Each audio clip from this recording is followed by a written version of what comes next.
Welcome to the Unitarian Universalist Fellowship of Clemson. We are located on the land of the Eastern Cherokee and the Southern Iroquois. Good morning. It is good to be here and to be with you. My name is not Barbara Stroup, as it says in your order of service. My name's Leslie Visage. I'm substituting today, and I'm a member of the UU Fellowship of Clemson Worship Associate Team. Each week, this community comes together to participate in worship, music, and reflection. This is where we seek to have our hearts opened and our imaginations fired. This is the place that reminds us that we are deeply connected to one another and to all living things. If you are visiting with us this morning, we extend a special welcome. And if you're willing and able and would like to stand and introduce yourselves, we'd be more than happy to get to know you better. So if there are any visitors that would like to do that, apparently not. This one. My name is Justine. My daughter is in the back. This is Natalie. Okay. And we're new to the Anderson area and thought we would. Well, thank you and welcome. Thank you. This fellowship is a religious community grounded in the heritage and principles of Unitarian Universalism. We seek to create a loving community, inspire joy and spiritual growth, and support courageous action. All are welcome here, regardless of your religious background, your political persuasion, your ethnicity, age, ability, sexual orientation, or gender identity or expression. If you have a desire to explore questions of truth and meaning, are respectful of our diversity of people and beliefs, you've found kindred spirits here. If you'd like more information about this fellowship or Unitarian Universalism in general, please see information about us on our website, UUFC.org. If you're interested in getting our weekly newsletter so you can get connected to our community, please reach out to the office by the email on our website or in the announcements on the back of the order of service. And I also have a few announcements. The first one being that we will not have our usual coffee hour today. This afternoon is the installation of our settled minister, the Reverend Holley Brown. And because of that, we have the social room set up for the reception following the installation, and it was just too much work to try to have a coffee hour and then turn around and try to do setting up for the reception all in one day. Trust me, it was a lot of work setting it up yesterday. And the other announcement is there is going to be a petition for anyone who is interested in signing to ask our lawmakers in South Carolina to repeal the abortion ban. It will be located in the library after the order of service. So if you're interested in signing that, please head to the library. If you're not sure where the library is, just ask somebody and they'll direct you to it. Again, South Carolina voters only, huh? Yes. Yeah. South Carolina voters only. Citizens only. And as far as the, like I said earlier, the other big announcement is the installation will be at 4 p.m. for the Reverend Holley Brown. That will be taking place here. And that's all I have for announcements, but there are more. If you look at the back of your order of service, you'll see plenty more. Please read them when you have a chance. And our hymn today is number 23. Should be up here. Well, that says 21. In the order of service, it says 23. So I'm not sure which one to. 21. So you can either look at the words here or look in the gray hymnal. And please rise and body your spirit for hymn 21.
Our opening words are adapted from John Philip Newell.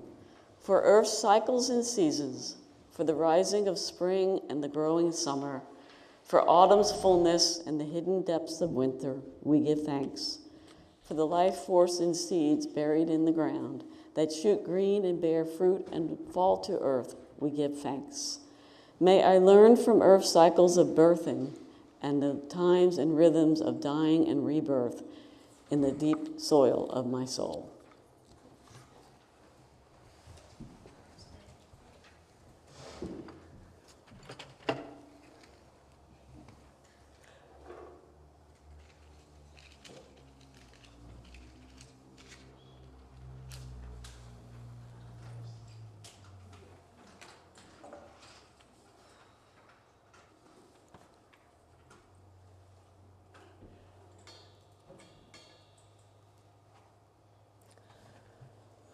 Please join me in our affirmation surrounding the lighting of our chalice. Words are in your order of service. We gather together in a spirit of love with justice as our guide.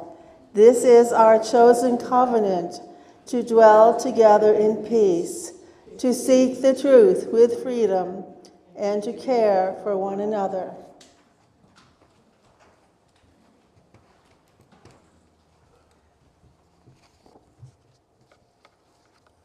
In the process of planning this morning's service, Holley had asked me if I had an Irish fairy tale that might work for this morning's service. So I said, yeah, sure, I could probably come up with something for that. What were you thinking? She said, oh, something about heritage or maybe diversity, inclusivity. Turns out the Fae don't care a lot about that sort of stuff. Most of the fairy tales are actually pretty bloody. So I had to do a little bit of a pivot. So this morning, I'm just going to share an Irish folktale, which was first recorded by Joseph Jacobs in 1892 as part of the attempt to record Irish oral traditions that W.B. Yeats was part of and Lady Gregory was part of as well. And this story was also included in a Dover Classics collection of Irish fairy tales, which is where I found it.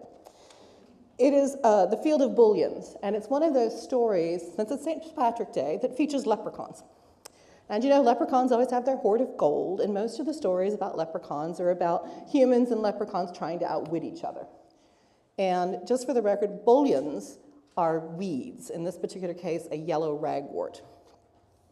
So I present to you The Field of Bullions. One fine day in harvest, it was indeed Lady Day in harvest, that everybody knows to be one of the greatest holidays of the year, Tom Fitzpatrick was taking a ramble through the ground and went along the sunny side of a hedge, when all of a sudden he heard a clacking sort of noise a little before him in the hedge. "Dear me," said Tom, "but isn't it surprising to hear the stone chatters singing so late in the season?" So Tom stole on, going on the tops of his toes to try and see if he could get a sight of what was making the noise, to see if he was right in his guess. The noise stopped, but as Tom looked sharply through the bushes, what should he see in a nook of the hedge but a brown pitcher that might hold about 1.5 gallons of liquor.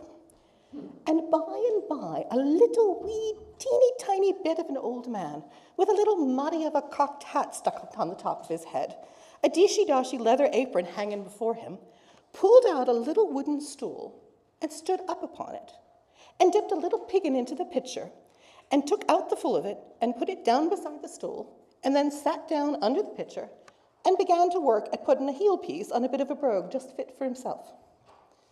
"Well, by the powers," said Tom to himself, "I often heard tell of the leprechauns, and to tell God's truth, I never rightly believed in them, but here's one of them in real earnest. If I go knowingly to work, I'm a made man. They say a body must never take their eyes off them, or they'll escape." Tom now stole on a little further, with his eye fixed on the little man, just as a cat does with a mouse. So when he got up quite close to him, "God bless your work, neighbor," said Tom. The little man raised up his head, and "Thank you kindly," said he.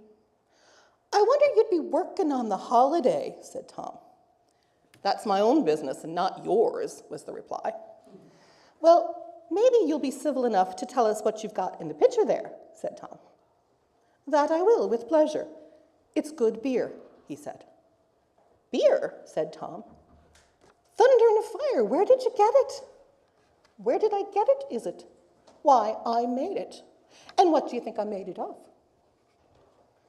"Devil a one of me knows," said Tom, "but of malt, I suppose. What else?" "There you're out. I made it of heath." "Of heath?" said Tom, bursting out laughing. "So you think me to be such a fool as to believe that?"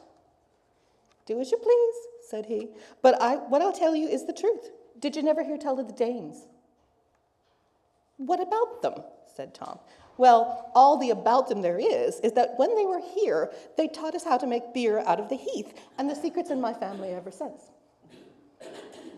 "Will you give a body a taste of your beer?" said Tom.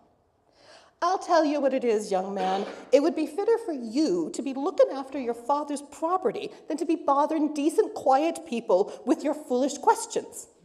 There now, while you're idling your time away here, there's the cows have broke into the oats and are knocking the corn all about. Tom was taken so by surprise with this that he was just on the very point of turning around when he recollected himself. So, afraid that the like might happen again, he made a grab at the leprechaun and caught him up in his hand. But in his hurry, he overset the pitcher and spilt all the beer so that he could not get a taste of it to tell what sort it was. So then he swore that he would kill the leprechaun if he did not show him where his money was. Tom looked so wicked and bloody-minded that the little man was quite frightened. So, says he, "Come along with me a couple of fields off and I'll show you a crock of gold." So they went, and Tom held the leprechaun fast in his hand and never took his eyes from off him, though they had to cross hedges and ditches and a crooked bit of bog, till at last they came to a great field full of bullions. And the leprechaun pointed to a big bullion and says he, "Dig under that bullion and you'll get the great crock full of golden guineas." Tom, in his hurry, had never thought of bringing a spade with him, so he made up his mind to run home and fetch one, and that he might know the place again, he took off one of his red socks and tied it round the bullion. Then he said to the leprechaun, "Swear you'll not take that sock away from that bullion." And the leprechaun swore right away not to touch it. "I suppose," said the leprechaun very civilly, "you'll have no further occasion for me?" "No," says Tom, "you may go away now if you please, and God speed you, and may good luck attend you wherever you go." "Well, goodbye to you, Tom Fitzpatrick," said the leprechaun, "and much good may it do you when you get it." So Tom ran for dear life till he came home and got a spade, and then away with him as hard as he could go, back to the field of bullions. But when he got there, lo and behold, not a bullion in the field, but had a red sock, the very model of his own, tied about it. And as to digging up the whole field, that was all nonsense, for there were 40 good Irish acres in it.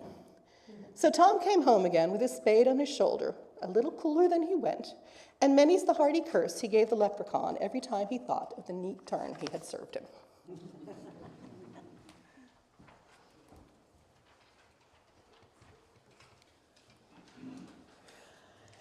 This is the time in our service where we offer our gifts of money or food for the local food bank.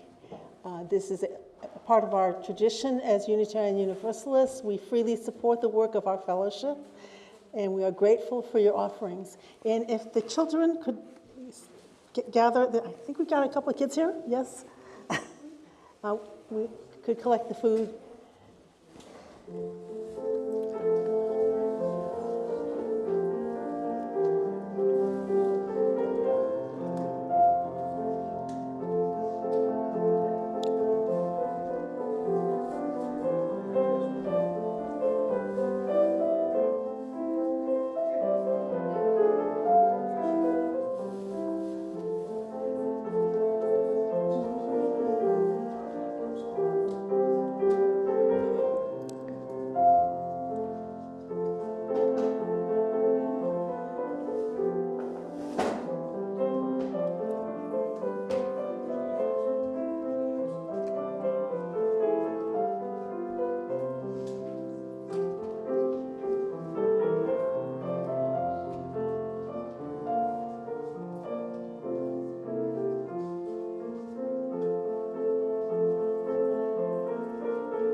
Almost as many messages as people this week. Leslie's going to put in a stone for each of these. Kathy Crane has a joy. During our civil rights to Montgomery last weekend, we attended their UU service. The connections made were wonderful. We were even asked about long ago member Paul Clipp. Mike Cole's joy is I have gained 10 pounds this year and 20 since my illness last summer. A lot of us would not be rejoicing about that, but I'm glad that you are. Sarah McNeil, her joy is thanks to Kathy Crane for the excellent trip to Montgomery, which was an auction item. It was a, okay, I can't read this word.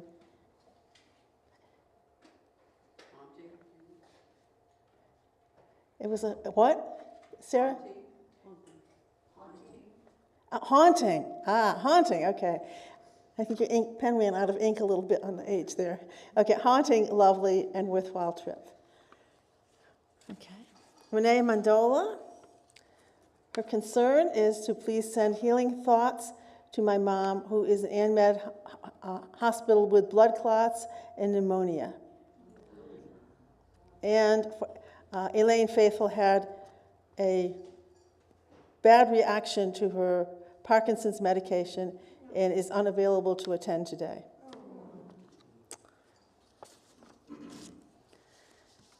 Ellen Pugh, I think this is a concern. She's having surgery on Tuesday, so please keep her in your thoughts. One of our joys is our visitors, and we've got several who haven't announced themselves, so I want to put a stone in for visitors and one for those joys or concerns that we carry in our hearts but have not chose to share today. And now we will sing the children to their classes.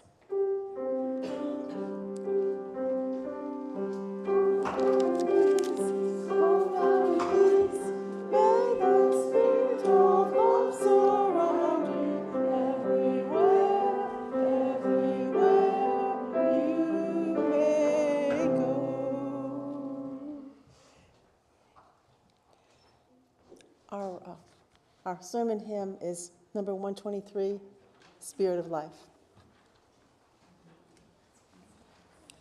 Please rise as you are willing and able.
The next reading is a Celtic Lorica by Maureen.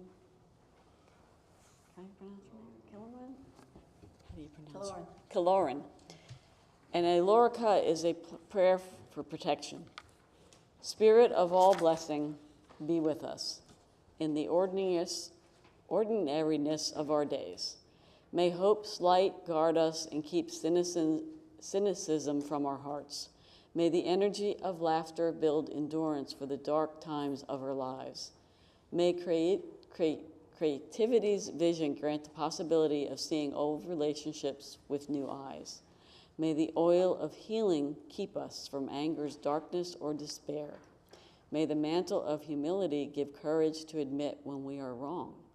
May compassion's loom weave in us the discipline to forgive. May patience help us bear in mind that ours is not the only scale of time. May the flame of justice be a beacon for choices we must make. May peace be ever in us and sustain us in our stressful days. Spirit of all blessing, be with us in the ordinariness of our days. I want to make sure that all of you have seen my shirt because it's rare that you see a cross in this particular building. This is a pre-Christian cross. It points to the 4 directions, and it celebrates the wheel of the year. And the Roman Christians let them use it because it was the right shape. When I was in seminary, I took a directed readings course with my advisor. We met every week. He was very curious about Unitarian Universalism. He was a Methodist, which he called Your Faith Communion. The week before Easter, he asked, why does Your Faith Communion celebrate Easter? And I replied, why does Your Faith Communion name the most important holiday of their calendar after the goddess of the dawn? He didn't have an answer for that. The goddess of the dawn is variously known as Astarte and Ostara, and the equinox, which falls on Tuesday, is called, in Celtic pagan tradition, Ostara. And incidentally, we've already had the equinox because when I checked the weather thing, it was the 14th of March. The days were of exactly equal length. 7:40 sunrise, 7:40 sunset. St. Patrick's Day occurs very close to the ancient Celtic holiday, which is celebrated at sunrise, kind of like the present custom of Easter sunrise services. Coincidence? I think not. The wearing of the green is a response to the return of the green. Ostara sounds a lot like Easter, and that's not a coincidence either. The medieval Catholic Church baptized 5 of the ancient 8 Celtic holidays, allowing people to continue to celebrate them in a sanitized Christian interpretation. We especially, those of us who have some Celtic in our DNA or in our souls, can have it both ways. In 1981, my husband and I went to an atmospheric physics conference in England. Obviously, it was his conference. We had some free time, so we took an excursion to Salisbury Cathedral and Stonehenge in southwest England, historically a very Celtic part of the country. We found both sacred sites interesting, but we each had a favorite.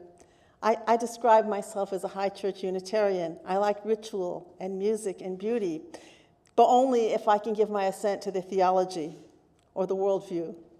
I was particularly taken with the cathedral. My husband, however, would have been happier worshiping in an oak grove. When he went to Stonehenge, he declared, I want to be a Druid. Druids were not just priests, they were the legal and medical and science professionals and philosophers of their society. It took 20 years of training to become a Druid. So in some ways, Carl was a modern version of a Druid, except with a PhD in physics. He loved sailing in nature and was drawn to the physics of weather and climate and baseball. He was actively involved in our congregation's original certification as a green sanctuary.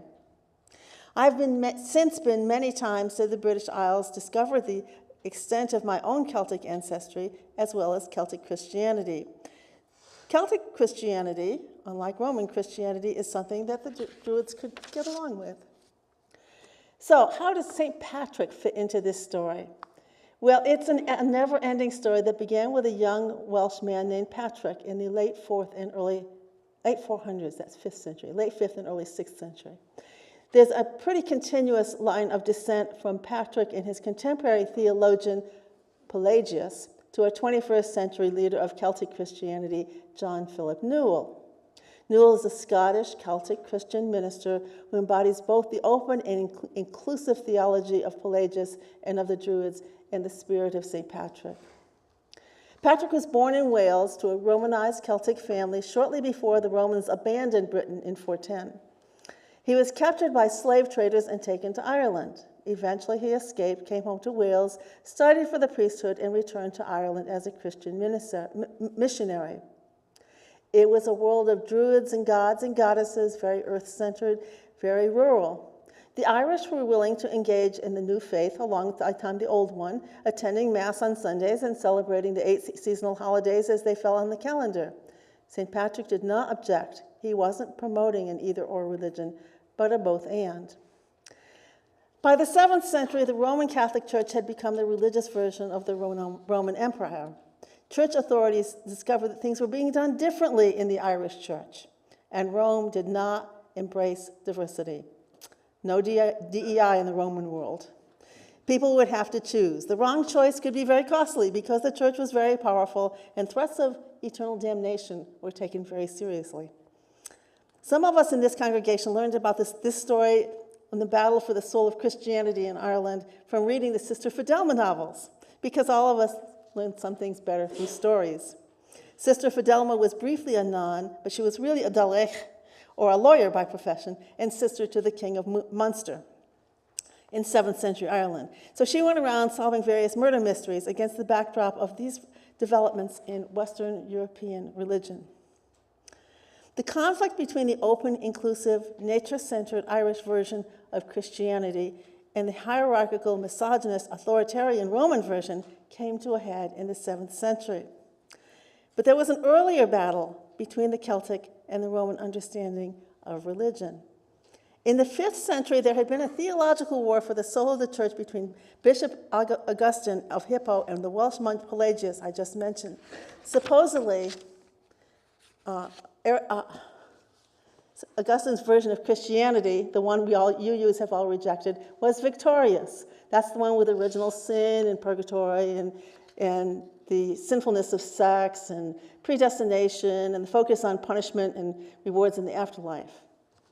I think of that as negative Christianity. Like the Roman Empire in its waning days, in which this version of Christianity took shape, this emerging church was divorced from nature and determined that there was only one way of doing anything, whether it's how the monks cut their hair or what date you celebrate Easter. And that was their way. As the Roman Church moved along its path from persecuted minority to persecuting authority, however, the dissent did not go away. It never does, and we heirs of dissenting heretics know that well. Pelagius preached original goodness, the capacity for both good and evil that lies in all of us. He affirmed free will that enabled humans to collaborate with God or gods, or the sacred and the earth to be in harmony with one another and the natural world. He was more learned than Augustine, being much more fluent in Greek, in which the New Testament was written. He was also familiar with some of the other Gospels and other writings that were intentionally left out of the Scriptures because they didn't support a particular interpretation of the religion of Jesus. The seeds Pelagius planted were the kudzu of Irish or Celtic Christianity, and like kudzu, they persist to this day. When the Roman authorities tried to bring the Irish church into line in the 7th century, they were shocked to discover that they had a very different way of being Christian. Women could be lawyers, queens, doctors. They could own property, divorce freely, and choose their own husbands. Monasteries and convents operated side by side. An abbot over one, an abbess over the other. Nuns and monks could marry and raise their children in the faith. The monks wore not the Roman short tonsure, but the long-haired Druid tonsure. The rural folks were especially inclined to cover their bets by practicing both religions, the one in the churches on Sundays and those in the sacred oak groves with the bonfires on the seasonal holidays of Samhain, Yule, Imbolc, Ostara, Beltane, Litha, Lughnasadh, and Mabon. It took me a long time to learn all those. The heirs of St. Patrick created rural churches and monasteries that met the physical as well as the educational and spiritual needs of their communities. Their willing toleration and even acceptance of both the old religion and the new faith is a forerunner of modern universalism. Their insistence on independence from external authority so as to adapt Christianity to their own culture and their attachment to and protection of the natural world both sound very Unitarian. Eventually, the Romans were the nominal victors, both militarily and religiously. The Celts lost the battle with the Roman legions in the 1st century because their acceptance of diversity did not provide the discipline to march in lockstep, and the Romans were able to divide and conquer. My own favorite historical Celt, I loved her so much I named my dog after her, was Boudica, a 1st century warrior queen who took on the Roman army 3 times. She defeated them twice before they figured out how to divide and conquer her large but motley crew by confronting her with a Roman general who was a hardened strategic warrior. The Celts, including St. Patrick and my own ancestors, were better warriors and had a richer culture than the Romans. But their vast holdings in Europe were surrendered as they moved to the west and farther to join their fellow Celts in the remote British Isles. Why? What happened? Well, it turns out that authoritarianism is more efficient than the democratic forms of government that were this Celtic practice. They elected their kings. If all you care about is that Mussolini made the trains run on time, I can probably find a religion for you, but it won't be ours. The Romans were followed by the Angles and the Saxons, who were also more disciplined, driving the native Celtic peoples south and west and north and across the English Channel to Normandy and Brittany.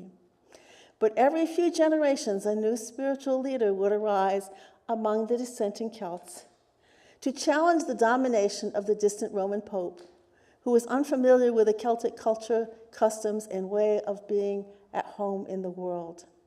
St. Bridget of Kildare, Columbanus, John Scotus Eriugena, whose name means John the Scot born in Ireland, George MacDonald, and in our time, John Philip Newell, with roots in Scotland and Canada, and an ordained Church of Scotland minister.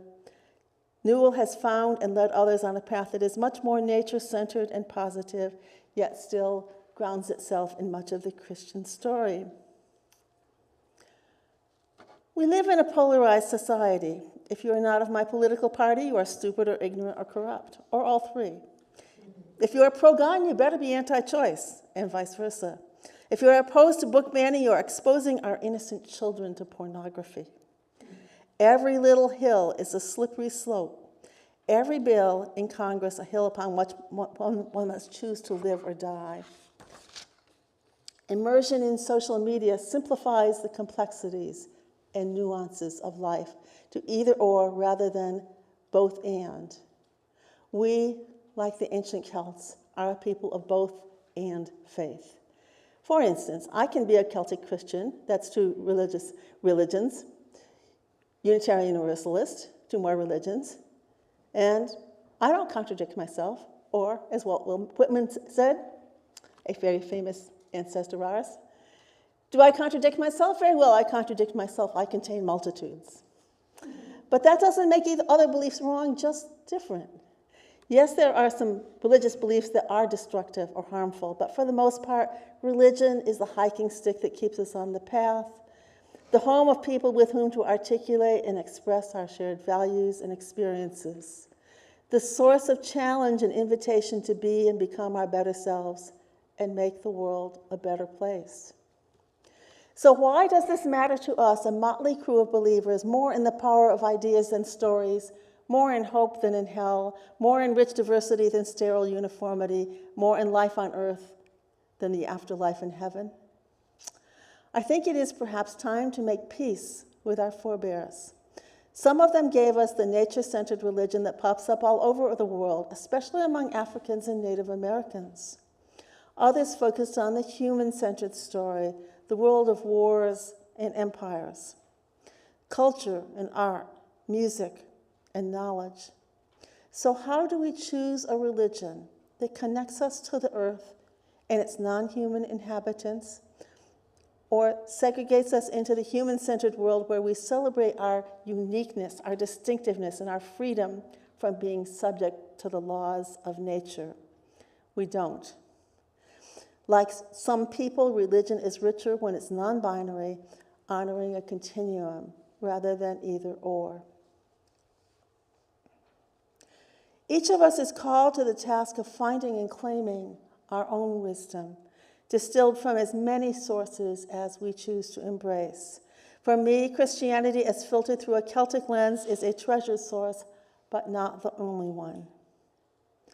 Our faith tradition has evolved over the centuries, just as the religion of Pelagius and Patrick has evolved, just as many of the traditional Christian churches have evolved, from casting doubt on the Trinity and affirming the riches of other faith traditions, and affirming that all people could be saved, we UUs have moved through humanism and transcendentalism to diversity, equity, and inclusion, and figuring out how to honor the riches of other faith traditions without engaging in cultural appropriation.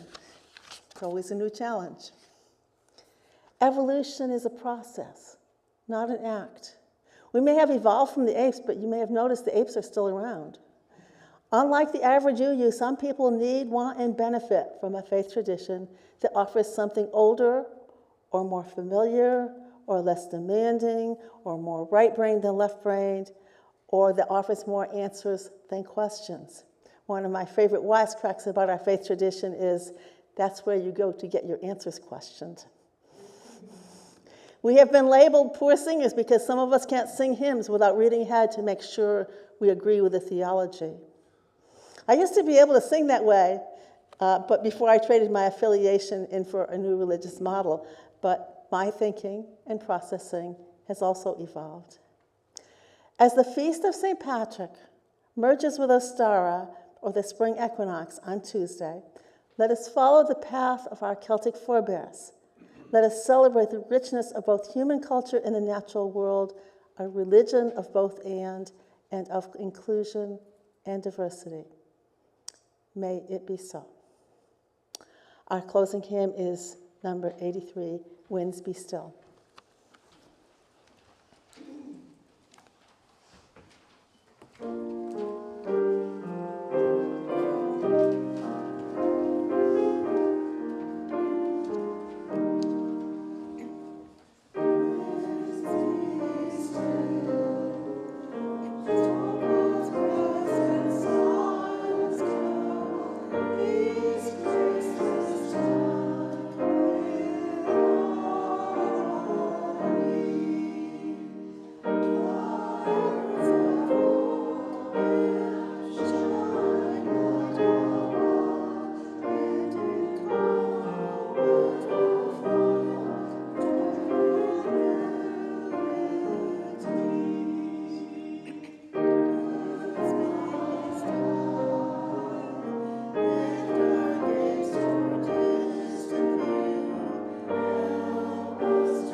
Our benediction is an Irish blessing. May the road rise to meet you. May the wind always be at your back. May the warm rays of sun fall upon your home, and may the hand of a friend always be near. May green be the grass you walk on. May blue be the skies above you. May pure be the joys that surround you. May true be the hearts that love you. Take the chalice light with you. Carry the light. Share the light. Be the light. Amen.